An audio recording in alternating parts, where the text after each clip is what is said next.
رب اشرح لي صدري ويسر لي امری واحلل عقدۃ من لسانی یفقهوا قولی۔ سب سے پہلے ہم خواتین کے حقوق کی بات کریں گے اور مرد کے فرائض کی بات کریں گے۔ قرآن مجید میں اللہ تعالیٰ فرماتے ہیں وَعَاشِرُوهُنَّ بِالْمَعْرُوفِ، مردوں کو خطاب کر کے فرمایا کہ عورتوں کے ساتھ بھلے طریقے سے زندگی بسر کرو، معروف طریقے سے زندگی بسر کرو، عمدہ طریقے سے زندگی بسر کرو۔ حجۃ الوداع کے موقع پر نبی صلی اللہ علیہ وسلم نے خطبہ دیتے ہوئے فرمایا کہ یاد رکھو کہ تم پر تمہاری بیویوں کے کچھ حقوق ہیں اور تمہارے کچھ حقوق ان پر ہیں۔ وہ تمہارے پاس قیدیوں کی طرح، یعنی ایک عورت جب اپنے گھر بار کو، اپنے والدین کو، اپنے رشتہ داروں کو چھوڑ کر شادی کے بعد شوہر کے گھر میں آ جاتی ہے تو وہ ایک طرح سے شوہر پر ڈیپینڈنٹ ہوتی ہے اور شوہر کی ذمہ داری میں ہوتی ہے۔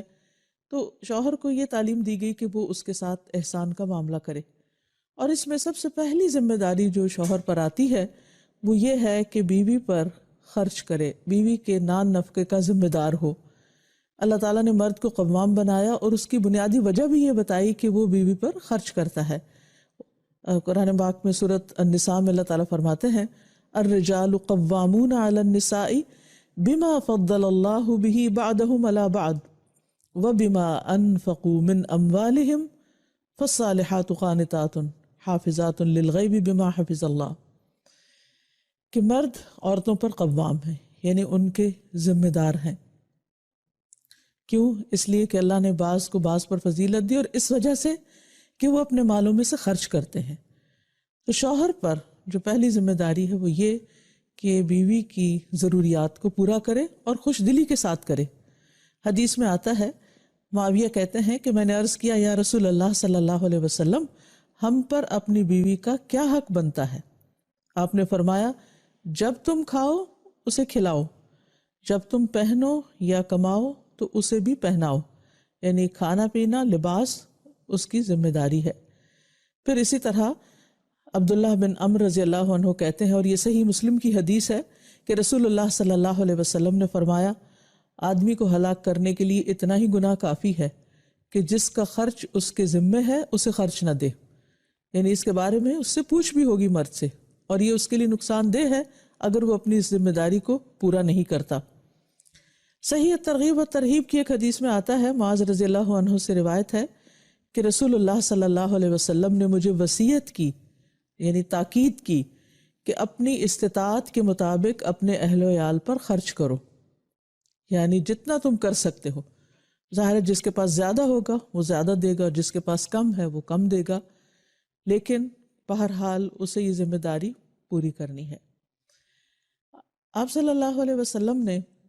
اس کے علاوہ جو شوہروں کو تاکید کی ہے وہ ہے اپنے گھر والوں کے لیے اور خصوصاً بیوی کے لیے سب سے بہترین سلوک کی۔ حضرت عائشہ کہتی ہیں کہ نبی صلی اللہ علیہ وسلم نے فرمایا خیرکم خیرکم لأہلہ وَأَنَا خَيْرُكُمْ لِأَهْلِي، تم میں سے بہترین شخص وہ ہے جو اپنے اہل و عیال کے لیے سب سے اچھا ہو، اور میں تم میں سب سے زیادہ اپنے اہل و عیال کے لیے اچھا ہوں۔ یعنی ایک انسان کے اخلاق کا معیار یہ نہیں کہ وہ باہر اپنے دوستوں کے ساتھ کیسا ہے یا سوسائٹی میں وہ کیسے موو کرتا ہے اور لوگ اس کے بارے میں کیا کہتے ہیں، بلکہ اس کے بہترین ہونے کا اندازہ اس بات سے لگایا جائے گا کہ وہ اپنے گھر میں کیا کرتا ہے، اپنی بیوی کے ساتھ کیسا سلوک کرتا ہے، کیا بیوی اس کے اچھے اخلاق یا با اخلاق انسان ہونے کی گواہی دیتی ہے؟ یعنی سب سے بڑی گواہی اس کے گھر سے ہوگی اس کے اخلاق کی۔ تو اس لیے انسان کو کوشش کرتے ہوئے اور پوری توجہ کے ساتھ اس معاملے کو لینا ہوگا، اور اس کے لیے ظاہر ہے کہ اچھے اخلاق کا مظاہرہ کرنے کے لیے صبر و تحمل بھی چاہیے، اور اپنے بعض جذبات کی قربانی بھی چاہیے، اور اپنی ذمہ داریاں ادا کرتے ہوئے جیسے شوہر کے اوپر بیوی کی تعلیم و تربیت اور اس کے دین کی ذمہ داری بھی ہے، تو بہت سی کوتاہیاں بھی دوسری طرف سے سامنے آ سکتی ہیں، لیکن ان تمام معاملات کو حسن سلوک کے ساتھ انجام دینے کی تعلیم دی گئی ہے۔ اور اس کے لیے نبی صلی اللہ علیہ وسلم نے فرمایا، اور صحیح مسلم کی یہ روایت بھی ہے کہ کوئی مومن کسی مومن عورت سے بغض نہ رکھے، یعنی اپنی بیوی کے ساتھ بغض نہ رکھے، اس کے لیے دل میں کوئی گرجز نہ رکھے۔ اگر عورت کی ایک عادت اس کو ناپسند ہوگی تو کوئی دوسری عادت پسندیدہ بھی ہوگی، یعنی اس کے صرف نیگیٹو پہلوؤں پہ یا اس کی منفی عادات اور بری عادات پر ہی نظر نہ رکھے یا کمزوریوں پر ہی توجہ نہ رکھے، بلکہ یہ بھی دیکھے کہ وہ اس کے اندر اچھائیاں کیسی ہیں یا اس کے اندر خوبیاں کون سی ہیں۔ آپ صلی اللہ علیہ وسلم نے فرمایا، اور یہ سنن ترمذی کی روایت ہے، کہ ایمان کے لحاظ سے کامل مومن وہ ہیں جو اخلاق میں سب سے اچھے ہیں، اور تم میں سے سب سے بہتر وہ ہے جو اپنی بیویوں کے لیے بہتر ہو، یعنی اس کا اخلاق اس کے لیے زیادہ اچھا ہو۔ نبی صلی اللہ علیہ وسلم کے بارے میں آتا ہے کہ آپ صلی اللہ علیہ وسلم نے کسی خادم یا عورت کو کبھی بھی نہیں مارا۔ تو اس لیے مرد کے اوپر یہ ذمہ داری عائد ہوتی ہے کہ وہ تعلیم و تربیت میں یا کچھ چیزوں کی گھر میں اصلاح کرنے کے دوران صبر و تحمل سے کام لے، مار پٹائی سے نہیں، غصے سے نہیں۔ بیوی کے لیے وہ ایک ڈکٹیٹر کی طرح نہ ہو، بلکہ ایک ہمدرد اور مہربان ساتھی کی طرح ہو، جو کہ اس کے بہت سے کام کاج میں یا اس کی ذمہ داریوں میں اس کا مددگار بھی ہو۔ حضرت اسود سے روایت ہے کہ انہوں نے حضرت عائشہ رضی اللہ تعالیٰ عنہا سے پوچھا کہ نبی صلی اللہ علیہ وسلم گھر میں کیا کیا کرتے تھے؟ تو انہوں نے بتایا کہ وہ گھر کے کام کاج میں مدد کیا کرتے تھے، اپنا کپڑا خود سی لیتے تھے، اپنے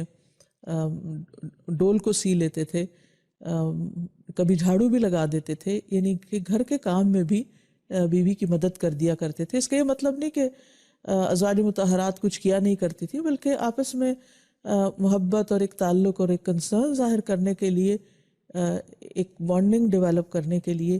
جو ایک بہترین طریقہ ہو سکتا ہے وہ یہ کہ جب کوئی شخص اکیلا کسی کام میں لگا ہوا ہو تو دوسرا شخص اس کی مدد کرے، اور نبی صلی اللہ علیہ وسلم نے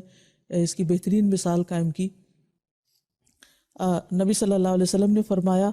ہر وہ بھلا کام جو تم اپنے گھر والوں کے ساتھ کرو وہ ان پر صدقہ ہے، یعنی بیوی کے کام کاج میں جو بھی مدد ہے وہ ایک طرح سے ثواب کا کام ہے۔ جیسے کہ نبی صلی اللہ علیہ وسلم اپنے گھر والوں کی خدمت میں ہوتے تھے، لیکن جب نماز کا وقت آتا تھا تو سب کچھ چھوڑ کر نماز کے لیے چلے جاتے تھے۔ پھر اسی طرح آپ صلی اللہ علیہ وسلم نے ایک موقع پر فرمایا، جب آدمی اپنی بیوی کو پانی پلاتا ہے تو اسے اجر دیا جاتا ہے۔ ارباز بن ساریہ کہتے ہیں کہ جب میں نے یہ بات سنی، یعنی یہ حدیث سنی، تو میں اٹھا اور اٹھ کر اپنی بیوی کو پانی پلایا، اور پھر اسے بھی یہ حدیث سنائی کہ نبی صلی اللہ علیہ وسلم نے یہ بات بتائی ہے۔ تو کیسی خوبصورت تعلیم تھی کہ جس سے ان خوبصورت رشتوں میں آپس میں محبت اور پیار پیدا ہوتا ہے۔ اسی طرح نبی صلی اللہ علیہ وسلم گھر میں جب کوئی کھانا آپ کو پیش کیا جاتا تھا تو اس میں عیب نہیں نکالتے تھے، اگر پسند ہوتا تو کھا لیتے ورنہ چھوڑ دیتے۔ آج ہم دیکھیں کہ کتنے ہی گھرانے ایسے ہیں جن میں لڑائی جھگڑا جو ہے وہ کھانے کی میز سے اٹھتا ہے، اور چھوٹی چھوٹی باتوں پر ایک دوسرے کے ساتھ بدسلوکی کی جاتی ہے۔ پھر اسی طرح یہ ہے کہ نبی صلی اللہ علیہ وسلم اپنی بیوی کی جائز فرمائشیں بھی پوری کر دیا کرتے تھے۔ حضرت عائشہ کے بارے میں آتا ہے کہ جب بھی وہ آپ سے کسی چیز کی فرمائش کرتی، کچھ مانگتی یا کوئی ضرورت ہوتی یا کسی چیز میں ان کی خواہش ہوتی تو وہ اس کو پورا کر دیتے۔ پھر اسی طرح مشکلات میں آپ ساتھ دیا کرتے تھے۔ جیسے ایک سفر میں حضرت عائشہ کا ہار کھو گیا تو آپ صلی اللہ علیہ وسلم نے ان کو کوئی ڈانٹ ڈپٹ نہیں کی، بلکہ اس کی تلاش کے لیے سارے قافلے کو روک لیا، اور سب لوگ آپ کے ساتھ وہاں رکے رہے اس دوران جب کہ آپ کا ہار تلاش ہو رہا تھا۔ پھر اسی طرح یہ ہے کہ بعض اوقات ہسبینڈ وائف کے درمیان کوئی ناراضگی بھی ہو جاتی ہے، کوئی مس انڈرسٹینڈنگ بھی ہو جاتی ہے، تو حضرت عائشہ کہتی ہیں کہ رسول اللہ صلی اللہ علیہ وسلم نے مجھ سے فرمایا کہ جب تم مجھ سے راضی ہوتی ہو تب بھی مجھے پتہ چل جاتا ہے، اور جب تم ناراض ہوتی ہے تب بھی مجھے پتہ چل جاتا ہے۔